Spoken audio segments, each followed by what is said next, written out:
추미애 장관이 윤석열 총장 작심 발언들에 대해 선을 넘었다며 반격했습니다. 또 윤 총장이 서울중앙지검장을 지낼 당시 무혐의 처분한 한국전파진흥원의 옵티머스 수사 의뢰 사건에 대해 감찰을 검토하겠다고 언급했습니다. 조문과 조와 사양의사에도 고 이건희 삼성전자 회장 장례식에 정재계 조문이 이어졌습니다. 고 이 회장 주식 상속세만 10조 6천억 원에 달해 재원 마련을 위한 지분 매각 등이 주가에 영향을 미칠 것으로 전망됩니다. 백신 불안 속에 만 62세에서 69세 대상 무료 접종이 시작된 첫날 반나절 만에 접종자가 26만 명을 넘어섰습니다. 휴일 검사 건수가 평소 절반으로 줄어들었지만 신규 확진자가 사흘 만에 다시 세 자릿수로 올라섰습니다. 해경이 서해 피격 공무원을 두고 도박빚에 부담을 느껴 월북했다고 결론냈지만 사망한 공무원이 법원에 제출한 도박빚 변제 계획안을 보면 3년 정도면 해결 가능했습니다. 민주당의 압박에 국민의힘이 공수처 추천위원을 내정하자 민주당이 자격을 문제 삼으며 내정 철회를 요구했습니다. 중국 출신 아이돌이 잇따라 항미원조 70주년 기념 글을 올려 이들의 퇴출을 요구하는 목소리가 높아지고 있습니다.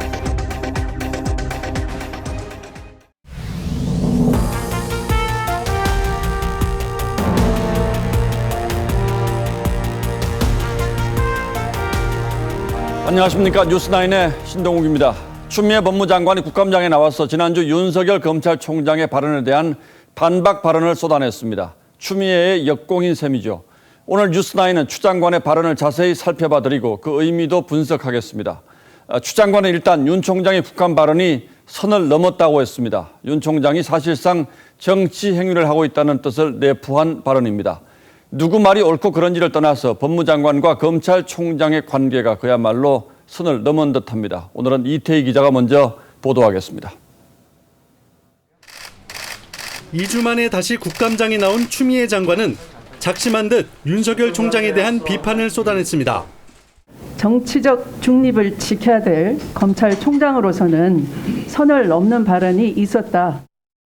총장의 여러 가지 발언, 언행들은 민주주의와는 적합하지가 않다. 추 장관은 윤 총장 발언이 민망한 수준이었다면서도 구체적으로 어떤 발언이 정치적 중립을 어겼는지는 밝히지 않았습니다. 검찰총장은 장관의 부하가 아니라는 윤 총장 발언에 대해선 생경한 발언이라고 했지만 부하라는 단어는 생경합니다. 추 장관 역시 과거 우병우 전 수석을 겨냥해 부하 표현을 썼다는 지적을 받았습니다. 2016년 7월 11일 법사위 전체 회의 회의록 바로 핵심 부하가 우병우. 핵심 부하라는 표현을 장관님이 먼저 쓰셨군요. 기억은 없지만 의원님이 찾으셨다니까 부정하진 않겠습니다. 윤 총장이 정치적 목적을 갖고 있다는 의심도 숨기지 않았습니다. 검찰 조직을 중립적으로 이끌어 가야 됨에도 불구하고 이런 정치의 늪으로 자꾸 끌고 들어오는 것에 대해서는 법여권에서는 교활하다는 말도 나왔습니다. 상당히 음음하다고 봤습니다. 제가 이제 또 하나 더 하면은 교활하다고까지 봤습니다. 야당에선 총장 손발을 다 묶어놓고 책임을 묻냐고 지적했고 손발 다 묶어놓고 인사 법무부가 주도해놓고 총장에 대해서 책임을 묻는 것은 맞지 않다. 진중권 전 교수는 국정감사가 윤석열 뒷담화 자리가 됐다고 했습니다. TV조선 이태희입니다. 추미애 장관은 윤석열 총장에 대한 구체적인 감찰 계획도 언급했습니다. 특히 윤 총장이 서울중앙지검장 재임 시절 옵티머스 사건이 무혐의 처리됐다는 점을 강조했습니다. 추 장관의 발언 들어보고 잠시 뒤에 추 장관의 이 주장이 타당한 주장인지는 사실관계를 하나하나 따져봐 드리겠습니다. 박경준 기자가 보도합니다. 작년 5월 서울중앙지검이 옵티머스 사건을 무혐의 처리한 데 대해 당시 지검장이었던 윤석열 검찰총장은 보고받지 못했다고 밝혔습니다. 아니 이거는 사건 자체가 부장전결 사건입니다. 당시엔 옵티머스 사기에 피해가 없었다고도 했습니다. 피해가 없었습니다. 다 회수된 상태에서 수사 의뢰가 왔다고 저는 보고받았습니다. 하지만 추미애 장관은 이 과정에 문제가 있다며 또다시 감찰 카드를 꺼내들었습니다. 상식적으로 납득이 되지 않는 점이 있기 때문에 감찰의 필요성을 면밀히 검토하도록. 앞서 지난 22일 윤 총장의 국감 출석 도중 추 장관은 라임 사건 수사 은폐 여부와 가족 관련 사건의 감찰을 지시한 바 있습니다. 윤 총장이 위법, 부당, 비상식적이라고 비판한 수사지휘권 발동에 대해선 추 장관은 적법, 필요, 긴박했다고 맞섰고 위법 부당하다고 주장하려면 총장직을 내려놓으라고 주장했습니다. 그런 말을 하려면 직을 내려놓으면서 함으로써 어떤 검찰 조직을 지키겠다 해야 되지 않을까. 진술의 신빙성이 흔들리고 있는 김봉현 전 회장의 옥중 입장문엔 상당한 의미를 부여했습니다. 편지는 중상모략이 아닙니까? 제보자의 주장이 정황과 부합하는 상황까지 이루고 있습니다. 거의 저는 부패한 검찰 게이트다 이렇게 보고요. 거기에 동의하시죠? 네. 윤 총장의 지휘권을 박탈한 근거인 검찰청법 8조를 놓고 여야는 각각 추 장관과 윤 총장의 입장에 힘을 싣기도 했습니다. 부당하게 개입할 수 있는 사건에 대해서 이를 회피하라라는 불법이라는 것이 전직 법무부 장관, 검찰총장 전직, 또 우리나라 유수한 법학자들이 다 인정하고 있어. TV조선 박경준입니다. 추 장관은 오늘도 발언 태도로 여러 차례 항의를 받았습니다. 야당 의원의 말을 끊고 언성을 높이는가 하면 시비하지 말라고 쏘아붙여 야당의 반발을 샀습니다. 지난주 윤 총장에게 말이 너무 많다며 답변 태도를 문제 삼았던 여당 의원들이 오늘은 적극적으로 추 장관에게 발언 기회를 주면서 이번엔 야당 의원들이 항의하는 풍경도 벌어졌습니다. 이채림 기자가 취재했습니다. 지난 1월 초 윤석열 총장에게 검사장 인사안을 보내라고 한 적이 있냐는 질문이 반복되자 추미애 장관은 윤 총장과 해결하라고 답했습니다. 그러면 윤 총장의 이 발언 내용이 사실로 보면 되는 겁니까? 그 윤 총장과 해결을 하십시오. 제가 드릴 수 있는 말씀은 여기까지입니다. 윤 총장에게 청와대에서 인사안을 받아 의견을 달라고 했냐는 질문엔 윤 총장 발언을 빌렸습니다. 상대방이 있는 것이라 제가 임의로 말씀드리기는 곤란하네요. 야당 의원이 짐작만 가지고 감찰하냐고 따지자 시비하지 말라고도 했습니다. 해당 사건이 보고됐을 거라고 능히 짐작된다 이렇게 답변을 하시더라고요. 예? 그것도 기억 안 나십니까? 시비하지 마시고 그냥 쭉 아니. 야당 의원의 질의 내용을 문제 삼다가 여당 소속 위원장의 제지도 받았습니다. 질의 전반이 앞뒤가 안 맞아서 역으로 위원들한테 질문은 좀 삼가해 주시기 바랍니다.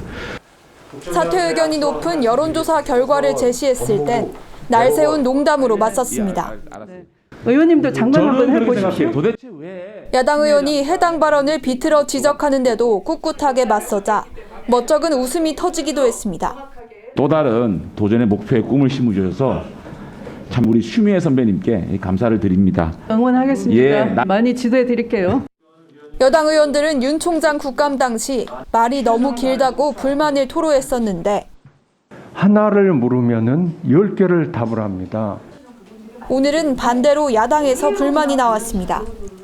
위원장님께서 우리 장관님 충분히 배려하고 있잖아요. 답변 시간 많이 주시는데 왜 그래요? 윤석열 총장한테 좀 그렇게 질문을 해야지 그러셨어요. TV조선 이채림입니다. 자, 그리고 추미애 장관은 문재인 대통령이 임기를 지키라고 했다는 윤 총장의 발언도 문제 삼았습니다. 자신이 문 대통령을 잘 아는데 비선을 통해 메시지를 전달할 성품이 아니라고 했습니다. 다만 어떤 근거에서 이렇게 말하는지는 구체적으로 밝히지 않았습니다. 그래서 대통령과 가깝다는 사실을 강조하기 위해서 이런 말을 한 것이란 분석도 나왔습니다. 이어서 최지원 기자가 보도합니다. 지난 총선 이후에도 적절한 메신저를 통해 가지고 흔들리지 말고 임기를 지키면서 소임을 다하라고. 하지만 추미애 법무장관은 당대표 당시 문재인 대통령과 접촉할 기회가 많았다며 그럴 뿐이 아니라고 했습니다. 그분의 성품을 잘 비교적 아는 편인데요. 절대로 정식 보고 라인을 생략한 채로 비선을 통해서 어떤 메시지나 의사를 그를 전달하시는 성품은 아니십니다. 그러나 추 장관은 비선으로 단정한 근거는 밝히지 않았습니다. 그러면서 고위공직자가 확인이 안 되는 이야기를 하는 건 부적절하다고도 했습니다. 여당 의원들도 윤 총장이 자리를 지키기 위해 대통령까지 끌어들였다며 가세했습니다. 윤석열 총장께서 대통령을 12번 거론을 했습니다. 12번. 대통령이 윤석열 총장의 말을 방탄해 주시는 용어로 사용이 됐어요. 장관과 총장이 진실 공방을 벌이는 모양새지만 청와대는 확인해줄 사안이 아니라는 입장입니다. 박상기 전 법무장관도 조국 전 장관 수사에 선처를 요구했다는 윤 총장 발언을 반박했습니다. 어떻게 하면은 좀 선처가 될 수가 있겠냐라고 여쭤보셔서 법무부 장관이 검찰총장에게 선처 부탁할 일은 없습니다. 참 저로서는 어이가 없는데. 여당은 이를 근거로 윤 총장 국감 발언에 위증 의혹이 있다고 주장했습니다. TV조선 최지원입니다. 예, 전해드린 대로 추미애 장관은 윤석열 총장이 서울중앙지검장 시절 옵티머스 사건이 무혐의 처리된 데 대해서 감찰을 통해 책임을 묻겠다는 입장을 밝혔습니다. 하지만 윤 총장은 당시로서는 보고를 받은 바도 없고 그럴 수 있는 사안이라고 말한 바 있죠. 그래서 당시 무혐의 처분을 받았다는 이 전파진흥원의 옵티머스 고발 사건이 어떤 건지 자세히 따져보도록 하겠습니다. 자, 윤슬기 기자, 일단 전파진흥원이 옵티머스 펀드를 고발한 사건, 이건 어떤 사건이었습니까? 네, 옵티머스 펀드에 748억 원을 투자한 전파진흥원이 서울중앙지검에 이 펀드 관련자들을 횡령 배임 등의 혐의로 수사 의뢰를 한 건 2018년 10월이었습니다. 중앙지검은 7개월 뒤인 2019년 5월 이들에게 무혐의 처분을 내렸는데 당시 중앙지검장이 윤석열 검찰총장이었죠. 추미애 장관은 감찰의 필요성에 대해 당시 로비에 의한 사건 무마 의혹 등을 거론을 했지만 앞서 윤 총장은 이 사건 자체를 보고받은 적이 없다고 했습니다. 예. 사건 자체가 부장전결 사건입니다. 아예 보고가 올라오진 않습니다. 그런데 사전이든 사후든 윤 총장이 보고를 받았을 거라고 주장하는 사람들도 있지 않습니까? 그렇습니다. 그 근거는 뭡니까? 네, 윤 총장이 보고를 받았을 거라고 주장하는 쪽에선 전결 사항이라도 상급 결재권자에게 보고 필요가 있는 사항은 사후에 보고해야 한다는 대검 위임 전결 규정을 그 근거로 둡니다. 또 사건 수리 6개월이 지나면 부장 전결이 아니라 차장 전결이 되기 때문에 수리 후 7개월이 지난 뒤 처분이 난 이 사건은 차장 전결 사건이었고 따라서 윤 총장도 보고를 받았을 가능성이 높다는 거죠. 반면 대검 측은 이 7개월 후 처분이 났지만 당시 중앙지검 내 사법경찰관들이 모인 이 조사과에서 4개월을 수사를 해 검찰의 직접 수사 기간은 3개월뿐이었다며 그래서 부장 전결 사건이란 윤 총장의 주장은 맞다는 그런 입장입니다. 그러니까 보고 여부를 둘러싸고는 양쪽의 주장이 팽팽히 엇갈리는 이런 상황이군요. 그렇습니다. 자, 그러나 어쨌든 추미애 장관과 여권은 당시에 무혐의 처분을 내린 것 때문에 나중에 피해가 커졌고 그래서 윤 총장이 책임을 져야 한다 이렇게 주장하는 거잖아요. 네, 그렇습니다. 당시 무혐의 처분 이후에 옵티머스 펀드에 많은 금액의 민간 자본 투자가 들어와서 피해를 키웠다는 그런 주장이죠. 하지만 옵티머스 펀드 환매 중단 사태가 난 건 무혐의 처분이 나고 13개월이 지난 올해 6월이었기에 이 두 사건을 직접 연결시키기는 무리라는 게 바로 검찰의 입장입니다. 그러니까 당시 서울중앙지검이 들여다본 것은 이 전파진흥원의 고발 사건 여기에 국한됐다 이런 뜻이죠. 그렇습니다. 자, 그렇다면 전파진흥원이 옵티머스 펀드에 투자를 해서 손해를 보는 게 구체적으로 있습니까? 그렇진 않습니다. 2018년 당시 전파진흥원은 수사 의뢰를 하면서 금전적인 피해가 발생하지 않았다고 했습니다. 그래서 횡령 등의 범죄 혐의점이 없는 걸로 결론이 내려진 거죠. 물론 여권에선 그때 당시 수사를 했으면 펀드 환매 중단이라는 사태가 발생하지 않았을 거라고 주장을 하지만 당시 피해가 없는 상황에서 수사를 이어갈 수 없었다는 게 검찰의 입장입니다. 자, 물론 뭐 이때 끊었으면 더 큰 피해가 없어졌을 거는 분명합니다만 시간대별로 객관적인 정황만 보면 지금 윤 기자 설명한 대로라는 거죠. 그렇습니다. 예, 앞으로 뭐 감찰한다고 하니까 그 결과를 지켜보죠. 네. 예, 윤슬기 기자 잘 들었습니다.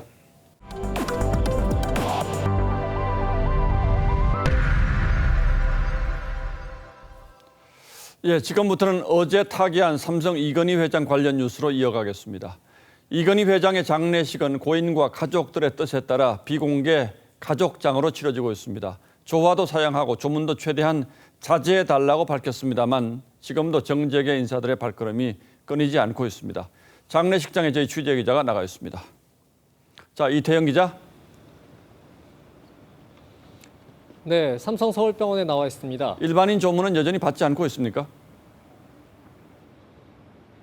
네, 그렇습니다. 입관식은 부인인 홍라희 전 리움미술관장과 이재용 삼성전자 부회장, 이부진 호텔신라 사장과 이서영 삼성복지재단 이사장 등 가족들이 참석한 가운데 오늘 오전 9시부터 원불교식으로 1시간가량 진행됐습니다. 삼성과 유족 측이 되도록 간소한 장례 절차를 위해 비공개 가족장 방침을 내세운 만큼 일반인들의 조문은 불가능했는데요. 정재계 인사들의 조문 행렬은 오늘 장례 이틀째인 오늘도 계속 이어지고 있습니다. 장충기 전 삼성 미래전략실 사장에 이어 김기남 삼성 부회장 등 삼성 전현직 고위 임원들이 빈소를 찾은 데 이어 조원태 한진그룹 회장과 정의선 현대자동차 회장, 김승현 하나그룹 회장 등 재계 회장단도 조문했습니다. 정치인들의 발걸음도 이어졌습니다. 정세균 국무총리와 홍남기 경제부총리, 이낙연 더불어민주당 대표, 김종인 국민의힘 대표, 안철수 국민의당 대표 등이 유족을 위로했습니다. 우리 대한민국 경제계 위상을 높였고 또 실질적으로 국가의 부를 만드는데 또 많은 일자리를 만드는데 기여를 하셨습니다. 싱하이밍 주한 중국 대사와 해리 에리슨 주한 미국 대사 등 외교사절들도 빈소를 찾았습니다. 이 회장의 장례는 4일장으로 발인은 오는 모레 오전입니다. 지금까지 삼성 서울병원에서 TV조선 이태영입니다. 이건희 회장이 타계함으로써 그동안 논란이 되어왔던 삼성과의 상속 문제도 수면 위로 떠올랐습니다. 상속세만 10조 원이 넘을 것으로 전망되는 가운데 납부 과정에서 복잡한 삼성그룹 지배구조에 어떤 변화가 있을지도 관심사입니다. 이 거액의 상속세는 어떻게 내야 하는지 이상배 기자가 취재했습니다. 고 이건희 회장이 보유한 주식 가치는 18조 원이 넘습니다. 삼성전자 지분 4.18%를 비롯해 삼성생명, 삼성물산 등 그룹 내 핵심 지분들이 다수 포함되어 있습니다. 상속인들이 최대 주주의 특수관계인으로 세법상 할증을 적용받으면 최고 60%의 상속세를 내야 하는데 총액은 10조 원 이상이 예상됩니다. 상속세 납부가 이뤄지면 구광모 LG그룹 회장을 제치고 우리나라 역사상 최고 상속세액 납부 기록도 경신됩니다. 분할 납부를 하든지 뭐 물납을 하든지 한꺼번에 이제 유동성이 없으니까 그 돈을 다 조달할 수가 없으니까.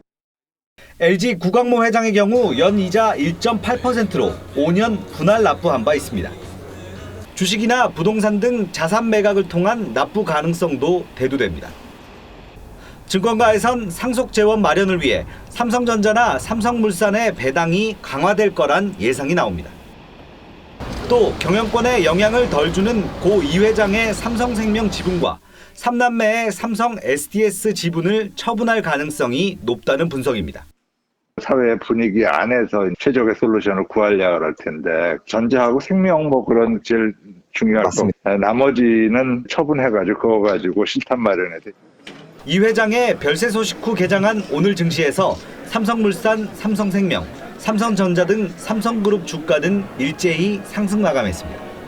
TV조선 이상배입니다. 이건희 회장은 기업인으로서 뿐만 아니라 여러 분야에서 큰 족적을 남겼습니다. 모두가 기억하는 대표적인 분야가 바로 스포츠에 쏟은 열정이죠. IOC 위원으로 올림픽 유치에도 크게 기여한 바 있습니다. 그런 만큼 전 세계 명사들과 격이 없는 친분을 쌓았고 한국을 대표하는 민간 외교사절로도 활동했습니다. 오연주 기자가 이건희 회장이 만난 사람들을 취재했습니다. 지난 1998년 고 이건희 회장이 집무실인 승지원에서 당시 내한했던 세계적 가수 마이클 잭슨을 맞이하고 기념 선물도 건넵니다. I like him very much. Thank you very much. You're welcome.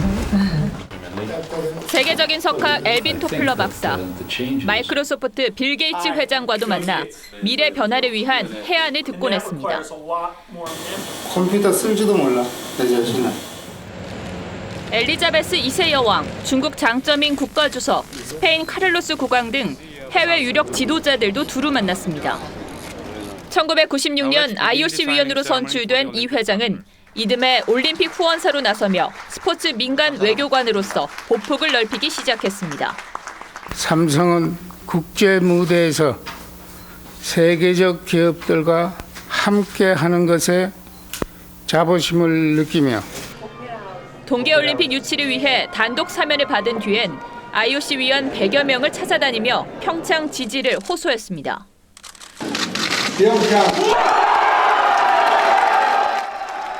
이 회장은 공개석상에서 두 차례 눈물을 보였는데 평창이 불려지는 순간 눈시울이 붉어지는 모습이 카메라에 포착됐고 이에 앞서 비자금 조성 혐의의 재판에서 삼성을 언급하며 눈물을 흘린 것으로 알려졌습니다. TV조선 오현주입니다. 예, 삼성의 발전사에서 이건희라는 이름이 가진 상징성이 워낙 컸기 때문에 앞으로 삼성이 어떻게 변모할 것인지 그 역시 큰 관심을 모으고 있습니다. 삼성이 세계적인 기업으로 성장하는 과정의 주역 가운데 한 명이었던 진대재 전 정보통신부 장관을 연결해서 삼성의 미래 과연 어떻게 될지 말씀을 좀 나눠보도록 하겠습니다. 비대면 인터뷰이기 때문에 화질이 고르지 못한 점은 양해를 부탁드리겠습니다. 자, 장관님 안녕하십니까? 네, 안녕하세요. 예, 좀 착잡하시죠? 아, 그렇습니다. 아침에 조문 갔는데요. 예. 눈물이 나대요. 예. 이건희 회장의 공과에 대한 평가는 여러 언론들이 충분히 다룬 것 같습니다. 그런데 실제로 오랫동안 옆에서 지켜보신 인간적인 면모랄까 어떤 모습이 가장 기억에 남습니까? 모시기 어렵습니다. 그 회의도 회의지만요. 예. 가끔씩 불시 전화를 하세요. 밤에 하실 때도 있고 낮에도 뭐 일본을 갔다 오신다든가 또 이렇게 생각이 나시면 갑자기 전화를 하시는데 또 말씀은 또 경상도 사투리가 좀 있으시거든요. 예. 그래서 전화로 이렇게 말씀하시니까 알아듣기 아주 어려워요. 예, 어떨 때는 전화하시니까 무섭죠. 예. 그리고 이제 어디 가서 그 고급 정보들을 많이 접하시니까 우리한테 이제 질문하시는 거가 이런 거 앞으로 될 것 같은데 이런 거 알고 있느냐, 준비를 하고 있느냐 이런 거를 주로 물어보세요. 예. 그리고 보면은 이제 앞으로 세상이 이렇게 바뀔 거다라는 거에 대해서 아주 쏙 잘 아시고. 예. 같은 맥락에서 이제 이건희 전 회장을 언론들이 평가하기를 어떤 혁신의 아이콘처럼 이렇게 이제 표현을 하지 않습니까? 예. 이건희 회장의 경영 철학을 압축한다면 어떻게 표현할 수가 있겠습니까? 그야말로 초인류를 지향하죠. 대충 하는 거에 대해서 만족하지 않으시고 예. 하시는 것보다 이제 세계 최고를 만들자 또 그런 각오를 항상 말씀하시고. 자, 특히 이제 반도체 얘기 좀 들어보지 않을 수가 없는데요. 이제 진 장관께서도 이제 반도체 신화의 주역 가운데 한 분이신데 이건희 회장은 당시에 어떤 생각을 가지고 이 반도체 산업을 키우게 된 겁니까? 이건희 회장께서 이제 정말로 매물이 반도체를 키운 거는 본인 당시께서 하신 거로 보면 되는데요. 어떤 생각이고 하니 잘 될 때도 있고 안 될 때도 있거든요. 반도체가. 예, 그렇습니다. 대강 이제 올림픽 때 잘 되고요. 월드컵이 있을 때는 불황입니다. 예. 근데 이제 불황이 됐을 때 투자도 더 과감하게 하고 그러면 한 2년 뒤에 올림픽 시즌에 오면 돈을 확 벌거든요. 예. 그러면 또 월드컵 시즌에 왔을 때 투자를 더 과감하게 하고 그래서 경쟁사를 따돌리고 점점 커지는 걸어 가는 거죠. 자, 이건희 회장 시절에 어쨌든 삼성이 세계 초일류 기업으로 자리를 잡았는데 앞으로 이 초일류 기업의 자리를 유지하기 위해서는 어떤 과제가 남아 있는지 조언을 좀 해주신다면 마지막으로 좀 부탁드리겠습니다. 지금 같으면 훨씬 이제 사회적인 색채 같은 게 정치나 사회에 다 스며들어와 있고 단순히 자본주의만으로는 안 되는 그런 양극화 시대 이런 것들을 해결하기 위한 문제들 또 환경이라든가 또 어떤 안전이라든가 기업 구조 이런 것들 소위 말해 ESG라고 말하는 그런 새로운 세계적인 흐름이 있습니다. 그래서 앞으로는 이제 단순히 돈을 번다든가 이런 것만이 아니라 사회에 기여를 크게 하는 그런 기업들 글로벌로 진출해서 큰 성공을 거두더라도 사회나 국가 또는 세계에 기여하는 그런 역할을 잘 담당해야 되는 거로 생각됩니다. 오늘 말씀은 여기서 좀 줄이도록 하겠습니다. 지금까지 진대재 전 정보통신부 장관이었습니다. 말씀 감사합니다. 네, 감사합니다. 백신 관련 뉴스 이어갑니다. 백신과 사망 사이에 인과관계가 없다는 게 정부의 일관된 입장인데 이 독감 백신을 맞은 뒤 숨졌다는 신고 사례가 59건으로 늘었습니다. 오늘부터 만 62세 이상 어르신 무료 접종이 시작되면서 오전에만 26만 명 넘게 접종했습니다. 해당 연령 접종 대상자 가운데 약 5% 정도가 접종을 한 겁니다. 정부 권유에 맞기는 하지만 걱정된다는 반응이 줄을 이뤘습니다. 황병준 기자입니다. 독감 백신을 접종하려는 시민들이 오전부터 줄을 섰습니다. 오늘부터 무료 접종이 시작된 만 62세에서 69세의 어르신들도 있습니다. 안 맞을 수도 없고 또 맞아도 조금 걱정이 되고 남편은 70세예요. 근데 11월 달까지 있어 본다고 안 맞았어요. 정부의 권유로 접종을 끝낸 62세에서 69세 어르신들은 오전에만 26만 명이 넘습니다. 독감 백신 접종 뒤 숨진 사례는 59명으로 11명이 늘었지만 정부는 여전히 인과관계가 없다며 문재인 대통령까지 나서 접종을 독려했습니다.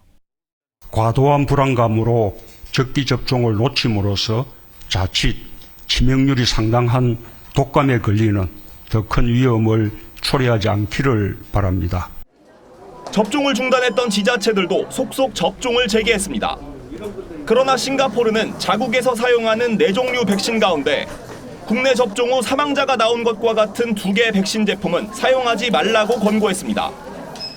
이에 대해 방역당국은 특정 제품의 신뢰성 문제로 보긴 어렵다면서 인과관계를 정확히 살펴보겠다고 밝혔습니다. TV조선 황병준입니다. 코로나 신규 확진자가 사흘 만에 다시 세 자릿수로 올라섰습니다. 어제가 휴일이라서 평일보다 검사 건수가 절반으로 줄었던 것을 감안한다면 다소 우려되는 집계인데요. 대다수 확진자는 수도권에 집중됐습니다. 송민선 기자가 코로나 상황 전하겠습니다. 경기도 부천의 한 무용학원. 지난 23일 강사 1명이 처음 확진된 이후 초등학생 수강생과 가족 등으로 전파되면서 관련 확진자가 26명까지 늘었습니다. 서울 구로구에 사는 강사는 지난 14일 처음 증세가 나타난 이후 사흘간 수업했던 것으로 알려졌습니다. 확진된 수강생들은 인근 5개 초등학교와 학원 등에 다니고 있어 추가 확산이 우려됩니다. 학생들이 이 건물로 해서 공부를 하고 옆 건물로 가는다. 옆 건물에서 근무하고 여기 와서. 경기도 여주의 이 중증장애인 요양시설에선 지난 24일 입소자 1명이 처음 확진된 이후 다른 입소자와 직원 등 29명이 추가 감염됐습니다. 코호트 격리는 아닌데 지금 코호트 격리 준하게 지금 시에서는 그 안에서 자가격리를 하는 거죠. 남양주 행복회 요양원과 광주 SRC 재활병원 등에선 확진자가 계속 늘고 있습니다. 최근 일주일간 병원과 요양시설 등 고위험 취약시설에서 발생한 집단 감염은 전체 발생 환자의 33%를 차지합니다. 방역 관리자가 지정이 안 되어 있는 시설들이 있었고 또 유증상자에 대한 감시도 소홀한 면이 있었습니다. 방역당국은 감염 취약시설의 방역관리 대책을 강화하겠다고 밝혔습니다. TV조선 송민선입니다.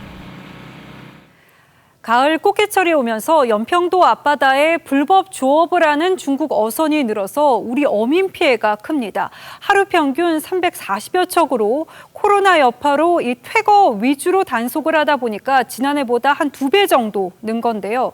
우리 해경 결국 방호복을 착용하고 중국 어선을 납포하기에 이르렀습니다. 신유만 기자가 전합니다. 달아나는 중국 어선을 해경 선박이 뒤쫓습니다. 중국 어선 뒤쪽에는 밑바닥까지 싹쓸이 조업을 하는 그물이 매달렸습니다. 흰색 방역복을 입은 단속요원이 고속 단정에서 중국 어선에 올라탑니다. 실명 풍성 완료! 해경은 어제 낮 인천 소청도 앞바다에서 꽃게 불법 조업을 하던 150톤급 중국 어선 한 척을 납포했습니다. 꽃게철인 이달 들어 불법 조업 중국 어선은 하루 평균 334척으로 늘었습니다. 꽃게잡이 어민들은 중국 어선이 지난해보다 2배 넘게 늘었다며 대책을 호소했습니다. 중국 어선들이 너무 많이 넘어와서 사실 힘듭니다. 바닥을 흩어버리는 거예요. 그러면 이제 사실 이제 씨도 말라버리는 거죠. 해경이 불법 조업 중국 어선을 납포한 건 지난 2월 이후 8개월 만에 처음입니다. 그동안 코로나 감염 우려 때문에 물대포 등을 이용한 퇴거 위주로 단속을 펼쳐왔습니다. 해경은 불법 조업을 한 중국 어선과 선장 A씨 등 15명을 인천으로 압송하고 코로나19 검사를 거친 뒤 조사를 벌일 예정입니다. TV조선 신유만입니다. 해경이 서해 피격 공무원을 두고 도박빚에 부담을 느끼다가 월북했다, 이렇게 결론을 냈죠. 그런데 TV조선 취재 결과 피격 공무원은 법원에서 개인 회생 절차를 밟고 있었고 관련해서 도박빚 변제 계획안을 제출해 놨는데 한 3년 정도면 해결 가능했습니다. 한송원 기자의 단독 보도입니다. 해경은 공무원 이모 씨가 도박빚 부담을 느끼다 도피성 월북을 했다고 결론 냈습니다. 이 씨의 도박빚이 2억 6천여만 원에 이른다고 했습니다. 하지만 울산지법에서 진행 중이었던 이 씨의 개인 회생 변제 계획안을 보면 갚아야 할 도박빚은 2억 6천여만 원에서 9천만 원대로 탕감될 예정이었습니다. 2020년 6월 6일부터 2023년 5월까지 36개월 동안 월급 496만 원 중 생계비 200여만 원을 빼고 한 달에 260만 원씩 갚겠다는 계획입니다. 이 변제 계획안은 5월에 법원에 제출됐는데 피격 당시에는 법원도 합의한 상태로 법원의 최종 결정만 남아 있었습니다. 이 씨는 올 2월부터 빚을 갚기 위해 변호사를 선임했고 회생 절차 관련 서류도 100여 개 넘게 제출했습니다. 이 씨의 회생 계획안을 보면 대부분이 금융기관 채무였고 사채 같은 악성 채무도 없었습니다. 변호인은 이 씨의 상환 의지가 강했다고 말했습니다. 이 씨는 대법 대출조차 전무했고 직업을 고려하면 채무 총액도 아주 많다고 볼 수 없었습니다. 자녀와 배우자의 서류까지 모두 제출했었는데요. 그 많은 서류를 제출하기 위해 동문서주에 유가족은 정부 당국의 월북 주장이 거짓이라는 것을 보여주는 근거라고 했습니다. 회생하고 나니까 그게 다 줄어버렸지 않습니까? 그러니까 그 뒤로부터는 좀 이제 그런 얘기를 안 했죠. 최근까지도 뭐 힘든 상황도 얘기를 안 했었고 죽기 전까지. 아들 이 씨도 가족과 나라를 위해 헌신했던 아빠의 명예를 되찾고 싶다고 말했습니다. TV조선 한송원입니다. 피격 공무원 관련 시신 훼손 발언도 논란입니다. 국방부는 당초 북한이 시신을 불태우는 만행을 저질렀음을 확인했다, 이렇게 발표를 했는데 사욱 장관이 확인했다는 표현은 너무 나간 거라면서 말을 바꿨습니다. 그렇다면 군이 무엇을 근거로 첫 발표에서 시신 훼손을 단정적으로 발표한 건지 해명이 필요해 보입니다. 윤동빈 기자의 보도입니다. 우리 국민에 대해 총격을 가하고 시신을 불태우는 만행을 저질렀음을 확인하였습니다. 공무원 피격 이후 단호했던 국방부의 입장은 북한이 통지문을 보내 시신 훼손을 부인하면서 달라졌고 서욱 장관은 지난주 사과까지 했습니다. 추정된 사실을 너무 좀 단도직입적인 단언적인 표현을 해서 이렇게 국민들에게 심려를 좀 끼쳐드렸는데 야당은 국감에서 군의 입장 번복을 지적했지만 서 장관은 확인보다는 정황이 맞다고 했고 야당은 국방부가 혼란을 자초했다고 비판했습니다. 확인하였다는 저희가 조금 너무 나간 거 아닌가 이런 생각을 합니다. 24일 확인했다 해서 정황이 있다. 그래서 아닐 가능성도 열어놓는다는 식으로 발전하기 시작하면은 대한민국은 유엔에 허위 사실을 이야기한 여당은 실종 당일 해경이 상선통신망으로 실종자 방송을 했다면서 공무원의 월북도 부인할 수 없다고 했고 서 장관도 월북이라는 해경의 입장을 존중한다고 했습니다. 군이 조작하고 있습니까 지금? 해경에서는 또 그보다 또 더 종합적으로 이제 수사기관이니까 저희 이제 정부 부처끼리는 또 그걸 존중해야 되는 거 아닌가. TV조선 윤동빈입니다. 70대 운전자가 몰던 통학버스가 주유소로 돌진해서 차량 석 대를 들이받았습니다. 당시 통학버스에 어린이들이 타고 있지 않아서 대형 사고는 면했지만 2명이 부상했습니다. 어쩌다 이런 일이 벌어진 건지 강석 기자입니다. 중앙선을 넘은 노란색 통학버스가 주유소를 향해 돌진합니다. 주유기를 들이받은 통학버스는 조수석 쪽이 크게 찌그러졌습니다. 쾅 소리가 나면서 쳐다봤더니 먼지가 굉장히 심하게 나더라고요. 막 연기가 나고 그럴 때는 막 굉장히 겁이 났죠. 불이 날까봐. 통학버스가 인천의 한 주유소로 갑자기 돌진한 건 오늘 오전 9시쯤. 어린이 통학버스는 주차돼 있던 이 승용차와 충돌한 뒤 주유를 하기 위해 서 있던 트럭 2대를 들이받고 나서야 멈춰섰습니다. 이 사고로 통학버스 운전자 70대 A씨와 주유를 하고 있던 트럭 운전자 등 2명이 다쳤습니다. 사고를 낸 통학버스에는 어린이들이 타고 있지 않아 다행히 대형 사고로 이어지진 않았습니다. 통학버스 운전자 A씨는 주행 중 갑자기 핸들이 움직이지 않았다고 경찰에 진술했습니다. 음주나 약물은 아니고, 졸음운전 쪽은 저희도 지금 가능성을 열어두고 조사를 진행할 방침이에요. 경찰은 자동차 운행 기록과 CCTV 분석 등을 통해 사고 원인을 조사할 계획입니다. TV조선 강석입니다. 어린이집에서 학대를 받은 아이에게 심리치료는 필수입니다. 그런데 이 심리치료가 학대당한 어린이집에서 이루어진다면 이걸 치료라고 할 수 있을까요? 한 어린이집에서 벌어진 황당한 일을 이민재 기자가 취재했습니다. 어린이집 교사가 아이 입에 음식을 강제로 먹입니다. 아이가 삼키지 못하자 발로 허벅지를 밟습니다. 지난달 28일 울산의 한 어린이집에서 벌어진 일입니다. 6살 A군의 부모는 지난 5일에서야 자녀에게 벌어진 일을 알게 됐습니다. 또 다른 논생인 6살 B양의 학부모도 비슷한 일을 당했다고 주장합니다. 그거는 식고문이거든요. 식판을 들어가지고 국물을 입에다가 부어 먹습니다. 거지처럼. 대부분의 애들이 다 그렇게 부어 먹어요. 어린이집 원장과 가해교사는 피해 아동 부모에게 학대 사실을 인정한 것으로 전해졌습니다. 가해교사가 해임되면서 문제가 일단락되는 듯 했지만 피해 아동의 심리치료를 학대가 일어난 어린이집에서 하겠다는 황당한 제안에 피해 학부모는 한 번 더 상처를 입었습니다. 상식적으로 그 가해 장소가 일어났던 곳에서 똑같이 심리치료를 한다는 게 말이 안 되는 거잖아요. 심리상담사한테도 물어봤어요. 말이 되는 거냐고. 그 자리는 가면 안 된다고 합니다. 해당 어린이집 측의 입장을 듣기 위해 취재진은 여러 차례 통화를 시도했지만 연락이 닿지 않았습니다. 피해 아동인 A군 아버지는 어제 어린이집 원장과 보육교사에 대한 철저한 조사와 엄벌을 요구하는 청와대 국민청원을 올렸습니다. TV조선 이민재입니다. 다음 뉴스입니다. 공수처가 출범하기 위해서는 공수처장을 뽑아야 하고 그 전 과정으로 야당이 추천위원 2명을 선발하게 되어 있습니다. 그래서 민주당이 오늘까지 추천위원을 추천하라고 국민의힘을 압박했는데 정작 국민의힘이 위원을 내정하고 나니 자격을 문제 삼고 나섰습니다. 어떤 문제가 있다는 것인지, 그럼 앞으로 어떻게 하겠다는 것인지 최원희 기자가 민주당의 입장을 들어봤습니다. 국민의힘은 야당목 공수처 추천위원으로 임정혁, 이현 변호사를 내정했습니다. 추천위원 2자리마저도 강제적으로 빼앗아 가겠다고 법안을 내고 협박 아닌 협박을 하는 상황에서 최악의 이 상황은 피하고자 현행 공수처법엔 야당 추천위원 2명이 모두 반대하면 공수처장 후보자를 선임할 수 없도록 하는 야당의 거부권이 담겨 있습니다. 야당 추천위원 2명이 반대하면 공수처장으로 추천될 수 없는 구조입니다. 하지만 야당이 추천위원을 내정하자 민주당은 자격을 문제 삼았습니다.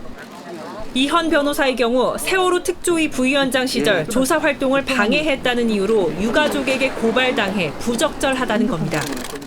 최인호 수석 대변인은 SNS에서 인사추천 철회를 주장했습니다. 여당은 또 야당이 시간을 끌 경우 야당 거부권 자체를 무력화시키는 공수처법 개정도 검토하고 있습니다. 공수처 출범을 가로막는 방편으로 악용하려 한다면 국민이 용납하지 않을 것이고 우리 당도 좌시하지 않을 것입니다. 국민의힘도 공수처 검사의 기소권을 없애는 내용 등이 담긴 자체 개정안을 발의한 상태입니다. 공수처 추천위원이 선정되더라도 법 개정을 둘러싼 여야 공방이 계속될 전망입니다. TV조선 최원입니다. 다음 주 화요일 치러지는 미국 대선을 앞두고 공화당의 트럼프 대통령과 민주당의 바이든 후보가 막판 총력전을 벌이고 있습니다. 이번은 특히 사전 투표가 역대 최대를 기록하고 있는데 이 민감한 시기에 백악관에서 선거에 영향을 줄 만한 발언이 나와서 논란입니다. 워싱턴 연결해서 자세히 알아보겠습니다. 자, 최우정 특파원. 네, 워싱턴입니다. 코로나19와 관련한 발언이 나왔다는데 누가 어떤 말을 한 겁니까? 네, 마크 메도스 백악관 비서실장은 코로나19 대유행을 통제하지 않겠다고 밝혔습니다. 백신과 치료제 개발에만 집중할 뿐 다른 건 하지 않겠다는 겁니다. 트럼프 대통령도 뉴햄프셔 유세에서 연구소들이 백신을 빨리 내놓을 것이라고만 말을 했습니다. 이날 코로나19 신규 확진자 숫자는 83,718명으로 가장 많았습니다. 이 와중에 이런 발언이 나왔으니까 논란이 일 수밖에 없습니다. 조 바이든 민주당 후보는 바이러스에 패했던 백기를 흔들었다고 비판했습니다. 자, 코로나가 큰 영향을 줄 거라고 예상을 했었는데 트럼프 비서실장이 논란을 만든 셈이군요. 이 코로나 때문에 또 사전투표가 역대급이다 이런 말이 나오죠? 네, 사전투표는 사전 현장 투표와 우편 투표 이렇게 두 가지가 있습니다. 오늘 이 시간까지 둘 모두를 합친 사전투표는 5,860만 표로 집계가 됐습니다. 4년 전 대선에선 5,800만 표였으니까 벌써 이를 넘어선 겁니다. 가히 열풍 수준이라고 할 수가 있는데 거의 1억 명 가까이 될 수 있다 이런 분석도 나옵니다. 대개 사전투표는 민주당에게 유리하다 이런 분석들이 많지만 점점 공화당 유권자들의 사전투표도 늘고 있습니다. 이는 경합주 여론조사에서도 드러나는데 먼저 노스캐롤라이나에선 바이든이 앞서지만 오차 범위 이내입니다. 플로리다에선 2%포인트로 격차가 줄었습니다. 또 다른 경합지 조지아주는 동률입니다. 펜실베니아주도 경합지 가운데 한 곳인데 이곳 연방하원의원 2명을 직접 만나서 이야기를 들어봤습니다. I predict Biden will have a very big win. It won't be neck and neck. It won't be close like that. But I don't take anything for granted.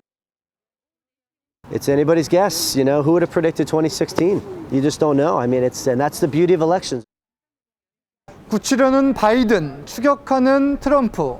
8일 앞으로 다가온 미국 대선은 여전히 예측 불허입니다. 워싱턴에서 TV조선 최우정입니다. 우리 군이 운용 중인 무인 정찰기가 북한의 GPS 교란 공격에 취약하다는 우려는 그간 수차례 제기돼 왔습니다.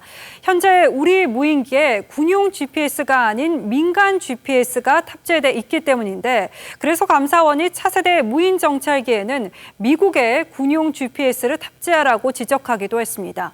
그런데 미국이 판매를 거부하면서 GPS 도입에 차질을 빚고 있습니다. 차정승 기자가 취재했습니다. 북한은 지난 10일 노동당 75주년 기념 열병식에서 GPS 교란을 담당하는 전자교란 작전부대 모습을 공개했습니다. 전자교란 작전부대 종대가 오용철 소장을 선두로 행진해 나갑니다.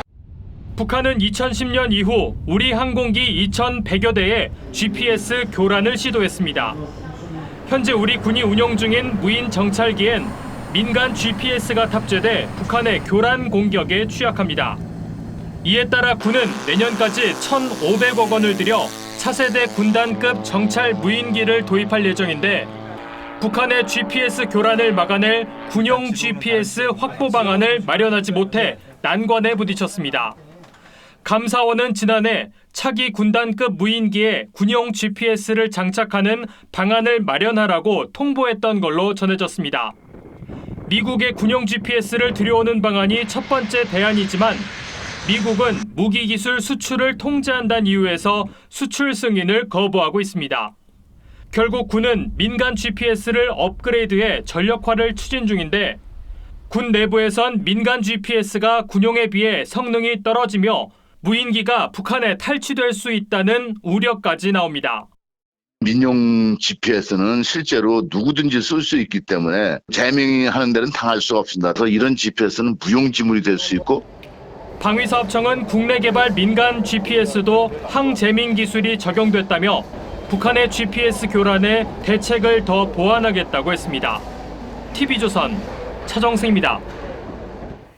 6.25를 미국의 침략이라는 취지로 말한 중국 시진핑 주석 연설의 파장이 커지고 있습니다. 이 역사 왜곡에 한국에서 활동하는 중국 출신 아이돌까지 동원된 정황이 보이자 이들의 국내 활동을 제한하라는 목소리도 높아지고 있습니다.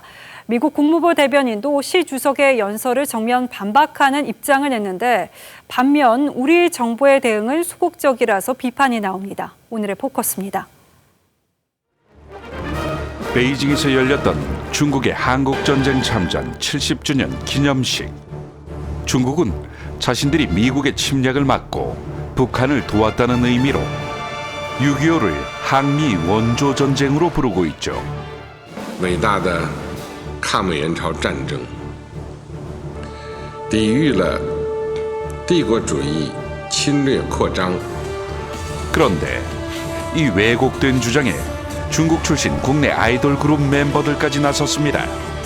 FX의 멤버인 빅토리아의 중국 SNS 계정에는 항미 원조를 언급하며 역사를 기억하고 영웅의 경의를 표한다는 글이 올라왔고, 엑소 멤버 레이도 항미 원조 출국작전 70주년 기념이라는 해시태그와 함께 영웅을 잊지 말자는 글을 올렸죠.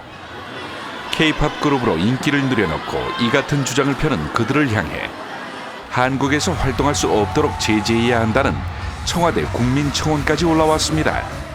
국민들이 나섰지만 정작 우리 외교부는 중국의 역사 왜곡에 비난을 자제했습니다. 유엔 안보리 결의를 통해서도 한국 전쟁은 이제 북한의 남침으로 발발되었다. 이렇게 안보리 결의에도 명시가 되어 있는. 여당 소속 외교통일위원장도 외교부 대응에 문제를 지적했습니다. 우리 외교부 입장에서 이 대한민국에 대한 배려가 전혀 들어있지 않는 이러한 연설에 대해서는 분명한 의사표시를 할 필요가 있다고. 야당에서는 외교부의 무력한 대응을 방탄소년단에 비교하기도 했습니다. 제가 볼 땐 BTS보다 못한 외교부가 된 것 같아요. 방탄소년단은 앞서 6.25 70주년을 기념해 한미 동맹을 언급했습니다. We will always remember the history of pain that our two nations share together. 소극적인 우리 외교부 대응과 달리 미 국무부 대변인은 SNS를 통해 북한은 1950년 6월 25일 마오쩌둥의 지원으로 남한을 침공했다고 사실관계를 분명히 했습니다. 북한의 남침이라는 역사적 사실을 외면하는 중국 정부와 중국 아이돌까지 왜곡에 가세하는 행태에 우리 외교부는 조용한 외교로만 일관해야 하는지. 뉴스나인 포커스였습니다. 라이언킹 이동국이 23년간의 현역 생활을 42살의 나이로 마감했습니다. K리그 최다골, 필드 플레이어 최다 출전 등 숱한 발자취를 남겼습니다. 박상준 기자입니다. 강렬한 발리슛과 힘찬 포유. 지난 20년간 한국 축구의 중심에 있었던 라이언킹 이동국이 현역 은퇴를 선언했습니다. K리그 통산 547경기에 출전해 228골, K리그 최다골 기록과 골키퍼를 제외한 필드플레이어 최다 출전 기록도 그의 몫입니다. K리그에서 가장 많은 골을 넣은 그런 선수로 기억이 되고 싶기는 하고요. 1998년 프로 입단 후 안정환, 고종수와 함께 한국 축구의 전성기를 이끌었고 2009년 전북 합류 이후 전북 천하를 만들었습니다. 전북에서 뛴 12시즌 동안 7번의 리그 우승과 1번의 아시아 챔피언스 리그 우승을 차지했습니다. 4번의 정규리그 MVP도 따라왔습니다. 하지만 유독 대표팀에선 불운했습니다. 1998년 프랑스 월드컵에서 혜성같이 등장했지만 2002 한일 월드컵 엔트리 탈락과 무릎 부상으로 낙마한 2006 독일 월드컵, 4년 뒤 남아공 월드컵에서도 아쉬움만 남겼습니다. 실패의 밑거름이 지금의 자신을 만들었고 K리그에서 최고 자리를 지킬 수 있었습니다. 올해도 10경기에 출전해 4골을 넣었지만 이제는 정든 그라운드를 떠나야겠다고 마음을 정했습니다. 팬들과 함께 4년 연속 우승 트로피를 들고 싶다는 이동국은 오는 일요일 리그 최종전에서 은퇴 경기로 팬들에게 작별 인사를 전합니다. TV조선 박상민입니다.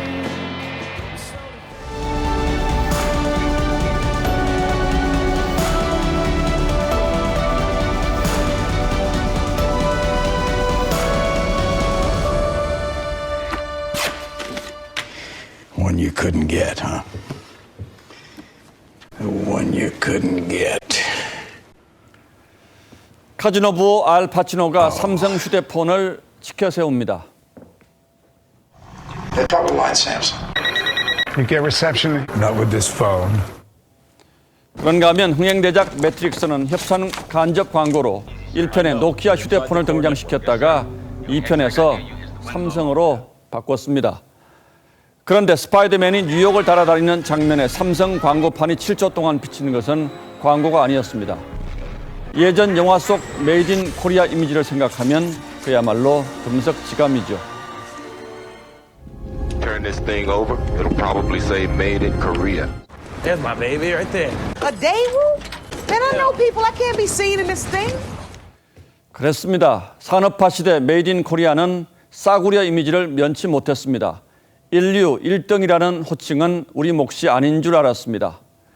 그런 한국을 변방에서 중심으로 이끈 승부사가 이건희 삼성 회장이었습니다. 2등은 아무도 기억하지 않는다며 창조적인 파괴와 뼈를 깎는 혁신으로 삼성을 세계 초일류 기업의 반열에 올렸습니다. 마누라 자식 빼는 건 다 바꿔봐. 이 회장은 초기 휴대폰 애니콜 15만 대를 불태운 뒤 새 제품에 이런 글귀를 새기게 했습니다. 품질은 나의 인격이요 자존심. 그의 집념은 삼성전자 영업이익이 일본 10대 전자회사 전체의 2배에 이르는 진정한 그 길로도 이어졌습니다. 하지만 그는 밖으로 움직이기보다 안으로 몰입하는 사유형 경영인이었다는 평가가 많습니다. 소설가 박경리 선생은 생전에 그를 만난 첫인상을 이렇게 말했습니다. 활발하지도 능란하지도 세련되지도 않았다. 그러나 섬세하고 치밀하고 스스로워하는 면모에서 창조적인 감성을 느꼈다. 이런 일화도 있습니다. 마음을 기울여 개를 사랑했던 그가 사장들 중에 보신탕 먹는 사람 이름을 적어오라고 한 적이 있습니다. 혼을 내려나 보다 했더니 이렇게 덧붙이더랍니다. 개를 한 마리씩 사줄 생각이라고 말입니다.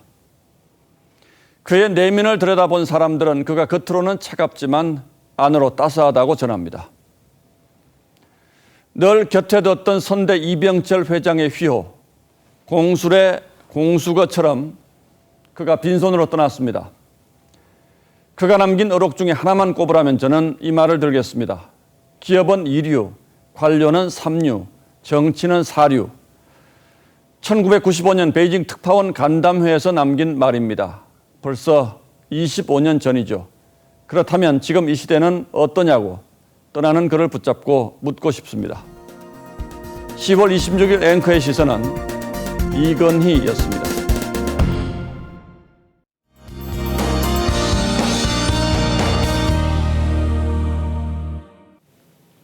내일 비 소식은 없지만 날이 또 화창하진 않겠습니다. 일단 중국발 스모그가 유입되기 시작했는데요. 내일 수도권과 충청 지역을 중심으로 미세먼지 농도가 높게 나타나겠습니다. 미세먼지 전용 마스크를 착용하셔야겠고요. 아침에는 안개도 짙게 끼겠습니다. 서해안과 내륙 지역을 중심으로 200m의 앞도 보기 힘들 텐데요. 먼지가 섞인 안개이기 때문에 역시 호흡기 건강에 좋지 않겠습니다. 내일도 일교차가 크겠습니다. 아침 기온은 서울이 9도, 대전과 전주 7도에서 출발하겠고요. 한낮 기온은 서울이 20도, 대구 21도, 부산은 22도까지 오르겠습니다. 오늘과 비슷하겠습니다. 일요일에 비가 내리기 전까지는 건조한 날씨가 이어지겠습니다. 날씨였습니다. 예, 10월 26일 월요일 뉴스나인은 여기서 모두 마치겠습니다. 시청해주신 여러분 고맙습니다.